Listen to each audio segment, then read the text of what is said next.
시편 8편 말씀 되겠습니다. 우리가 예수님을 믿기 전에 상태는 성경에서 예수님께서 우리를 일컬어 보지만은 보지를 못하는 맹인이라고 표현하신 적이 있습니다. 사물을 보는 눈은 있고 사건을 보는 눈도 있고 자기 판단에 따른 그 관점도 있지만 맹인이 된 까닭에 보지 못하는 것이 하나 있습니다. 그것은 이 세상과 우리에게 충만하신 하나님의 은혜에 대한 것을 보지 못하는 것입니다. 그러다 보니 은혜를 보지 못하다 보니까 세상을 볼 때 어떤 것은 마음을 슬프게 하고 어떤 것은 절망하기도 하고 어떤 것들은 우리를 교만하기도 하지만 훗날 거듭나서 깨닫고 나면 찬송가로 이렇게 말하죠. 이전에 좋던 것은 이제 값없다. 전날의 한숨이 변하여서 오늘은 기도가 되고 전날의 눈물이 변하여서 오늘은 기쁨이 되게 하신 것을 발견하게 되지요. 우리가 이 사실을 한마디로 성경 구절을 통해서 살펴보고 오늘 본문을 들어가겠습니다. 고린도전서 2장 9절에 보면 바로 이러한 사실들을 말씀하고 있습니다. 고린도전서 2장의 9절 말씀을 보면 제가 읽으면서 설명하겠습니다. 기록된 바 하나님이 자기를 사랑하는 자들을 위하여 예비하신 모든 것은 눈으로 보지 못하고 귀로 듣지 못하고 사람의 마음으로 생각하지도 못하였다 함과 같으니라. 하나님이 주신 모든 것들이 있음에도 불구하고 보지 못하고 듣지 못하고 생각도 못했던 것, 이것이 어떤 것일까? 본문 12절에 다 같이 한번 읽겠습니다. 시작. 우리가 세상의 영을 받지 아니하고 오직 하나님으로부터 온 영을 받았으니 이런 우리로 하여금 하나님께서 우리에게 은혜로 주신 것들을 알게 하려 하심이라. 다시 말하면 9절에서 있었던 우리가 12절에 보니까 예수 믿고 하나님으로부터 온 영을 받아서 하나님이 우리에게 주신 것들, 은혜로 주신 것들을 아는 사람으로 변화된다라고 했습니다. 내가 소원하는 것을 얻어서 변화되는 것이 아니라 이미 준비하시고 허락하신 은혜를 보는 눈을 뜸으로 삶이 달라지는 것입니다. 오늘 본문은 바로 그렇게 은혜로 보는 눈을 뜬 사람이 보는 세계관입니다. 8편을 돌아가서 보겠습니다. 우선 첫째로 은혜에 눈 뜬 사람은 1절에 보니까 온 땅을 보는데 그 땅이 아름답습니다.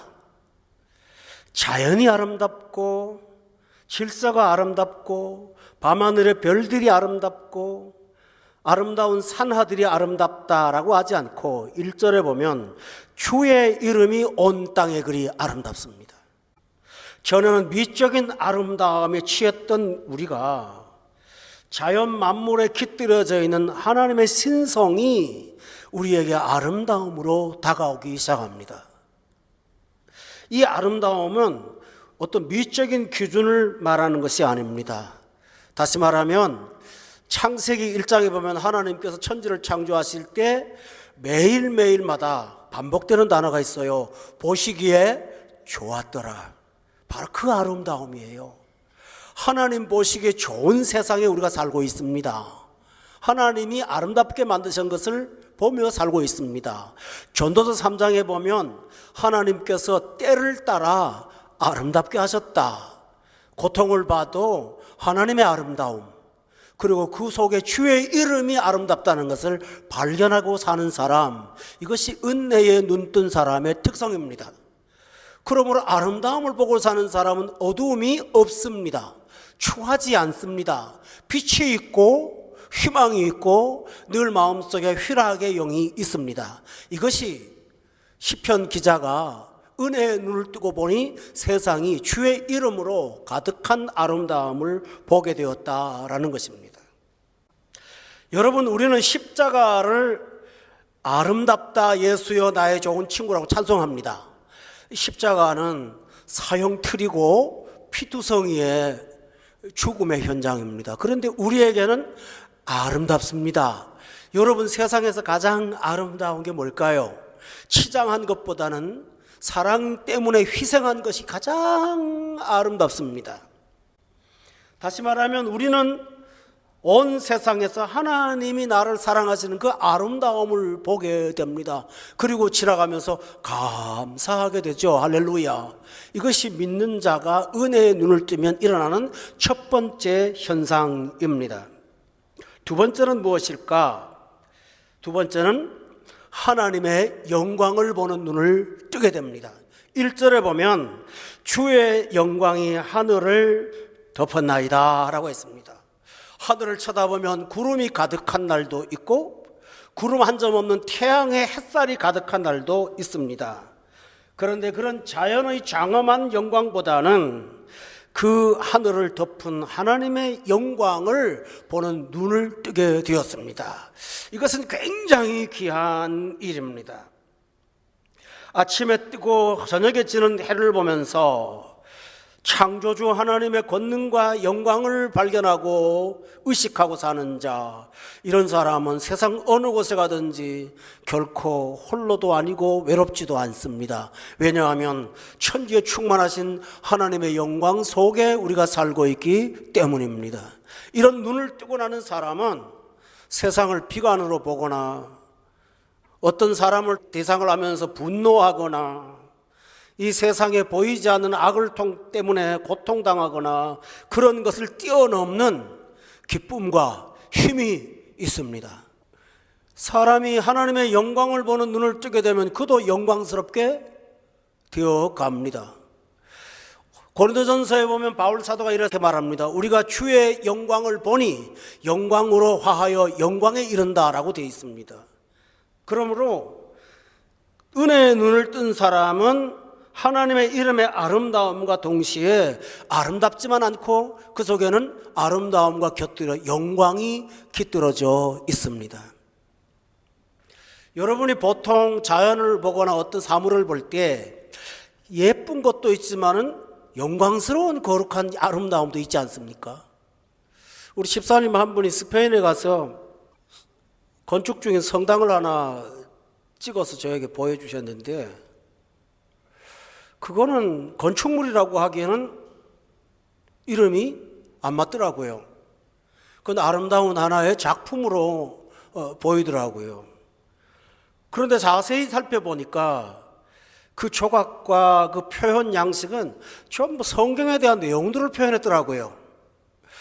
세상의 어떤 것들을 묘사하면 아름답기는 하지만은 성경의 내용을 음악으로 만들고 미술로 만들면 그 속에 영광이 깃들어져 있습니다. 베토벤이 제9번 교향곡을 미완성으로 끝내지 못하고 사망했습니다.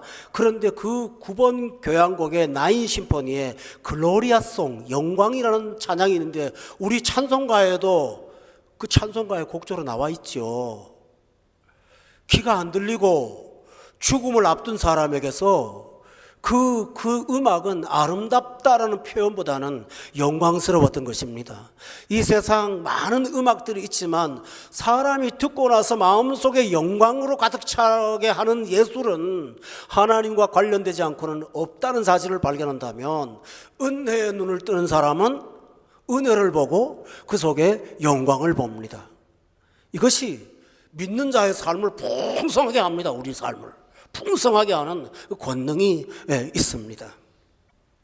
세 번째로는 아름다움이나 영광이라는 단어 자체가 굉장히 스케일이 커요. 그런데 하나님은 굉장히 광대하시고 크신 하나님이라는 사실을 표현합니다.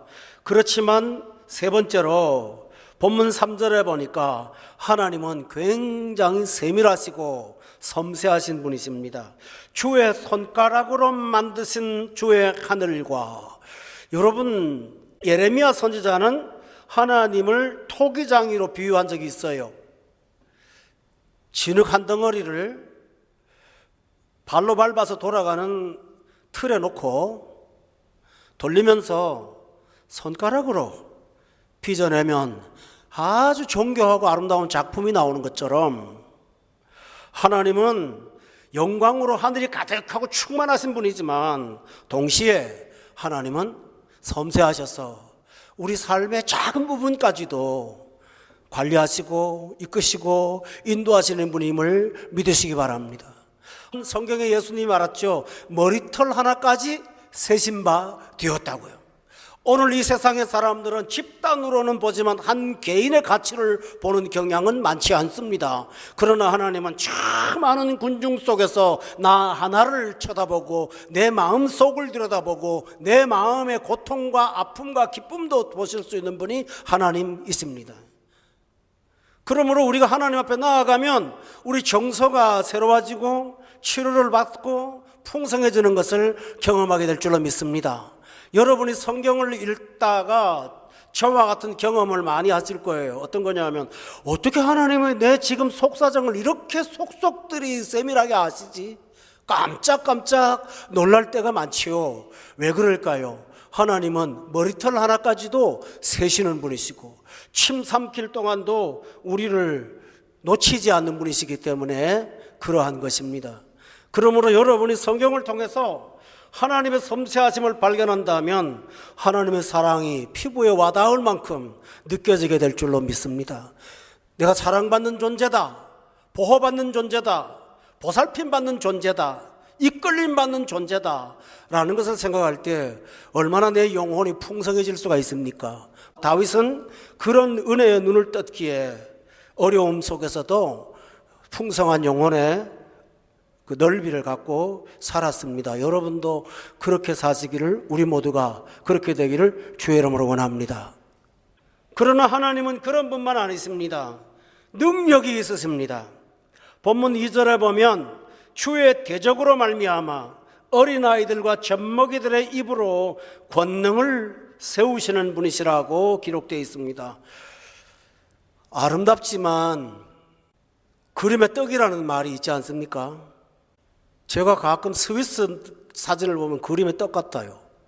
가보고 싶어요, 한번요. 안 가봤으니 그림의 떡이죠. 그 숲속에 걸어보지 않았고 그 숲속에 있는 냄새를 맡아보지 않았으니 제게는 하나의 그림이지요. 그 아름다움이 내 삶에 적용이 되진 않아요. 아, 저런 나라에 저런 아름다움이 있구나 하면서 보는 즐거움은 있지요. 하나님은 아름답고 영광스러우시지만 그분은 능력이 많으세요. 전능하신 분이세요.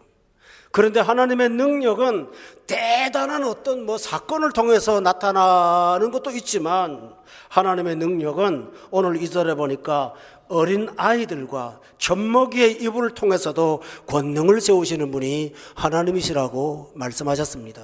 성도 여러분, 이 세상에서, 이 세상 역사 가운데 가장 영적으로 흑암이 있었던 시대가 사사기 시대입니다. 그런데 그 사사기 시대의 마지막에 샛별이 하나 반짝 떠오릅니다. 그 샛별이 누군지 아세요? 한나의 아들인 사무엘입니다. 어린 아이였습니다. 그러나 하나님은 그 어린 아이를 통해서 엘리를 제쳐두고, 노련한 엘리를 제쳐두고 미숙한 어린 아이, 하나님이 부르실 때 음성도 분별하지 못하는 미숙한 아이인데 하나님은 그를 통해서 하나님의 나라를 이루어 가시고 사무엘의 말을 땅에 하나도 떨어뜨리지 않다고 말씀하신 적이 있지 않습니까? 여러분, 어떤 이단은 그래서 주일날마다 어린애를 강단에 세운대요. 그건 너무 막 나간 거고요. 이 비유는 하나님은 우리가 가장 약하게 보이는 존재일지라도 그를 통해서 능력을 나타내신다는 사실입니다. 그래서 이 사실을 믿는다면 우리 모두는 우리 자신이 갖고 있는 스펙, 우리가 갖고 있는 한계, 내가 가지고 있는 능력, 나이가 들어가는 그 연세, 이런 것 어떤 조건과 상관없이 하나님이 나를 통해서 하신다면 능히 하실 수 있다는 사실을 믿습니다. 이것이 은혜에 눈뜬 사람의 특성입니다. 은혜의 눈을 뜨지 못하면 나 저 대학교 안 나왔어, 나 박사학위 못 받았어, 저 사람처럼 좋은 가문에 살지 못했어, 조건이 안 좋잖아 등등 모든 것들을 힘들게 보면서 상대적으로 열등감을 갖고 삽니다. 그러나 은혜의 눈을 뜨면 온 세상이 다 가졌다도 내 것은 하나님이 따로 주신다는 사실을 믿습니다. 분명히 왕이 있을 때가 사울 때 아닙니까? 그런데 하나님은 왕이 있음에도 불구하고 사울의 아들이 아닌 다윗에게 기름을 부으십니다. 그리고 이렇게 말씀하십니다. 패하고 세웠다. 온 세상을 둘러봐도 내 자리가 하나도 없는 것 같고 내가 장사할 수 있는 공간이 하나도 없는 것 같지만 하나님이 나를 붙드신다면 가장 약한 자가 강자가 될 수 있음을 믿으시기 바랍니다. 그래서 대적의 입을 닫는 것이 하나님의 능력입니다. 우리가 지난 공부 시간에 들었지만 출애굽할 때 하나님의 10가지 재앙은 어떤 대단한 조건들이나 어떤 물건들을 가지고 싸우지 않았습니다. 땅바닥에 굴러다니는 건물들, 늘 흐르는 강물들, 가끔 동물들의 대부분 파리, 이런 것들을 하나님이 쓰신다면 주의 대적을 능히 물리치고도 남습니다. 여러분, 은혜의 눈을 뜨는 사람은 세상 천지의 모든 것이 하나님이 쓰시고자 하시는 도구가 될 수 있다는 사실을 믿습니다. 믿으세요? 바로 이런 힘으로 살아갑니다. 그러니 다윗처럼 아들에게 쫓기고 모든 사람이 자기를 배신하고 아무것도 주변에 없는 것 같지만 온 세상에 영광이 충만하고 작은 자를 통해서 영광을 세우시고 능력을 일으키시는 하나님을 신뢰하는데 무엇이 두렵고 무엇이 겁나겠습니까? 믿음의 힘이란 바로 이런 것입니다. 대단한 것입니다. 은혜의 눈을 뜨면 부모 원망하지 않습니다. 오히려 어린 시절 내가 부모로 인해서 고통받은 것들을 다르게 해석합니다. 오늘의 나를 있게 하시는 하나님의 수단이었다라고 바꿔 생각합니다. 할렐루야. 생각이 아니라 현실입니다. 그러고 나서 얼마나 감사합니까? 모세가 만약에 은혜의 눈을 못 떴다면 우리 엄마 아버지 참 나쁜 사람이야, 나를 갖다 강물에 집어 던져? 어떻게 어린애기를 그럴 수 있어? 평생 한을 품고 살았을 거예요. 그런데 은혜의 눈을 뜨고 나니까 아버지 엄마가 나를 강물에 던졌기에 내가 왕자가 되었고 내가 교육받았고 내가 인도자가 될 수 있었다는 감사를 하게 됐지요. 성도 여러분, 바로 이런 것입니다. 그래서 전날의 상처가 하나님의 은혜의 수단으로 보이는 영적인 변화가 일어납니다. 할렐루야. 이런 사람은 담대해집니다. 믿으세요, 여러분들이요. 우리 성도들 이런 믿음을 갖고 이 세상을 살아야 합니다. 어린아이와 젖먹이의 입이라는 말은 어떤 강력한 힘을 말하는 것이 아니라 부드럽고 따뜻하고 온유한 것을 말합니다. 여러분, 이 절정은 베들레헴의 말구에서 탄생하신 예수 그리스도가 절정이 있습니다. 아기로 태어났지만 그는 유대인의 왕이셨고 아기로 태어났지만 세상을 구원으로 정복하신 만왕의 왕이 되셨습니다. 성경은 이렇게 말합니다. 하나님의 약한 것이 세상의 강한 것보다 강하고 하나님의 어리석음처럼 보이는 것이 세상의 지혜보다 뛰어나다고 말씀하고 있어요. 그러므로 은혜의 눈을 뜨세요. 은혜를 보세요. 은혜를 따르세요. 그러면 살 수 있습니다. 그런데 하나님은 이 은혜를 추상적으로 마음에 생각하고 추구하고 연구해서 깨닫게 하는 것이 아니라 눈만 뜨면, 옆에만 쳐다보면 어디든지 있을 수 있도록 자연에 충만하게 새겨놓으셨습니다. 그래서 오늘 본문에 보면 8장 1절에 온 땅에 은혜가 있고 하늘에 은혜가 있고 7절에 보세요. 소와 양과 들짐승과 공중의 새, 바다의 물고기, 바닷길에 다니는 모든 것에 3절에 보니까 주의 하늘과 베풀어 주신 달과 별들, 이 모든 것이 바로 은혜를 보여주는 하나님의 작품이라는 사실입니다. 여러분, 예수님은 종종 사용하셨죠. 들에 핀 들꽃을 봐라. 솔로몬의 영광도 이같이는 못했다. 공중 나는 새를 봐라. 창고에 모아드리는 것도 없고 창고도 없다. 그러나 너희 천부께서 기르시지 않느냐고. 내가 산을 향하여 눈을 들리라. 나의 도움이 어디서 올꼬? 저 천지를 지으신 여호와에게서로다. 하나님은 은혜의 눈을 뜨게 하는데 굉장히 깊은 어떤 신비적인 체험, 이상한 신비주의에 빠져있던 어떤 이상한 기독교인들처럼 특별한 뭘 해서 특별한 곳에 가서 특별한 집회를 해서 그게 아니고요. 우리 삶에 눈만 뜨면 생각만 해도 가득하게 넘치도록 우리 삶에 충만하게 주셨다는 사실을 믿으십니까? 은혜의 눈을 뜨고 나면 온 세상이 다 은혜로 가득해요. 그래서 1절에 보니까 은혜로 가득해서 뭐라고 그러죠? 덮었나이다 라고 했어요. 덮었나이다. 은혜로 덮었다는 말이죠. 그런데 자연이 어떻게 은혜의 수단일까요? 3절에 보세요. 주께서 달과 별들을, 그 앞에 굉장히 중요한 단어가 나옵니다. 달과 별들을 자리에 위치시켰다고 하지 않고, 창조했다고 하지 않고 베풀어 두셨다라고 돼 있어요. 베푸셨다는 말이 뭐죠? 우리 한글말의 뛰어난 번역입니다. 영어는 이런 표현을 절대로 못 써요. 제가 영어 번역 이것 때문에 여러 곳을 찾아봤는데요, 이렇게 뛰어난 번역을 할 수가 없어요. 달과 별들을 그냥 위치에 둔 거예요, 영어는. 그런데 한글 성경은 베풀었다고 해서 원문에 가까운 뜻으로 해석하고 있습니다. 여러분, 베푼다는 말이 뭐죠? 그게 바로 은혜라는 거예요. 저 달과 늘 보는 별, 그런데 저것이 그냥 일상 자연의 어떤 질서 속에 있는 하나의 존재가 아니고 하나님이 우리를 위해서 베푸신 것이다 라고 되어 있어요. 달의 움직임, 별의 위치, 이 모든 것이 내 삶에 베푸신 하나님의 은혜라는 사실을 여러분 믿으세요. 실제로 달 때문에 밀물이 생기고 썰물이 생기지 않습니까? 별의 이동 때문에 삶의 어떤 여러 가지 법칙들이 존재하지 않습니까? 그뿐만 아닙니다. 밤하늘의 별들처럼 우리를 인도하시고, 때로는 특별하게 하나님이 자연을 통해서 동방의 박사들을 베들레헴에 이끄신 것처럼 이 자연 만물을 통해서 하나님이 원하시는 방향으로 우리를 이끌고 계신다는 사실을 믿을 때 모든 것은 다 베풀어 두신 것이라는 사실을 믿으십니까? 은혜를 알면 그 어디나 하늘나라. 다윗이 바로 그런 마음으로 살았습니다. 그런데 더 큰 은혜를 경험합니다. 자연을 보면서 은혜를 아는데 시간이 갈수록 자기 자신을 보게 됩니다.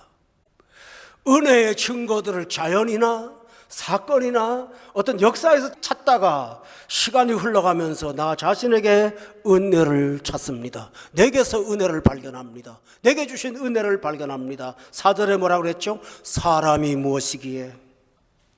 여러분, 3절에 연결되어 있습니다. 베풀어 두신 달과 별들을 내가 보니까 사람이 뭔데, 그 말이에요. 이 말이 뭘까요? 이 웅장하고 기이한 자연과 그 사이즈와 크기와 영광을 비교할 때 사람은 초라한 존재에 불과한데, 그런데 사람이 뭔데? 저 웅장한 창조물하고 비교할 때 정말 보잘것없는 작은 존재에 불과한데, 사람이 뭔데 주께서 그를 생각하십니까?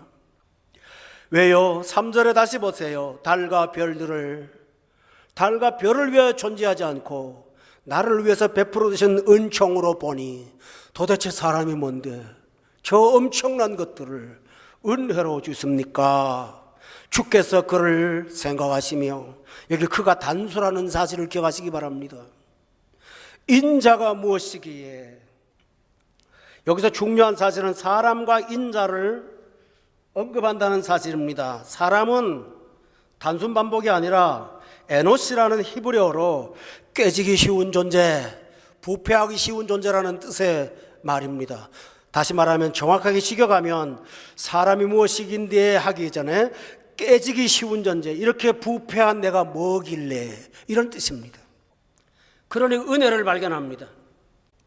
인자라는 말은 예수님에게 쓸 때는 사람의 아들이라는 뜻이지만 사람에게 인자를 쓸 때는 히브리어로 벤 아담이라는 단어를 씁니다. 이 말은 흙덩어리라는 뜻입니다.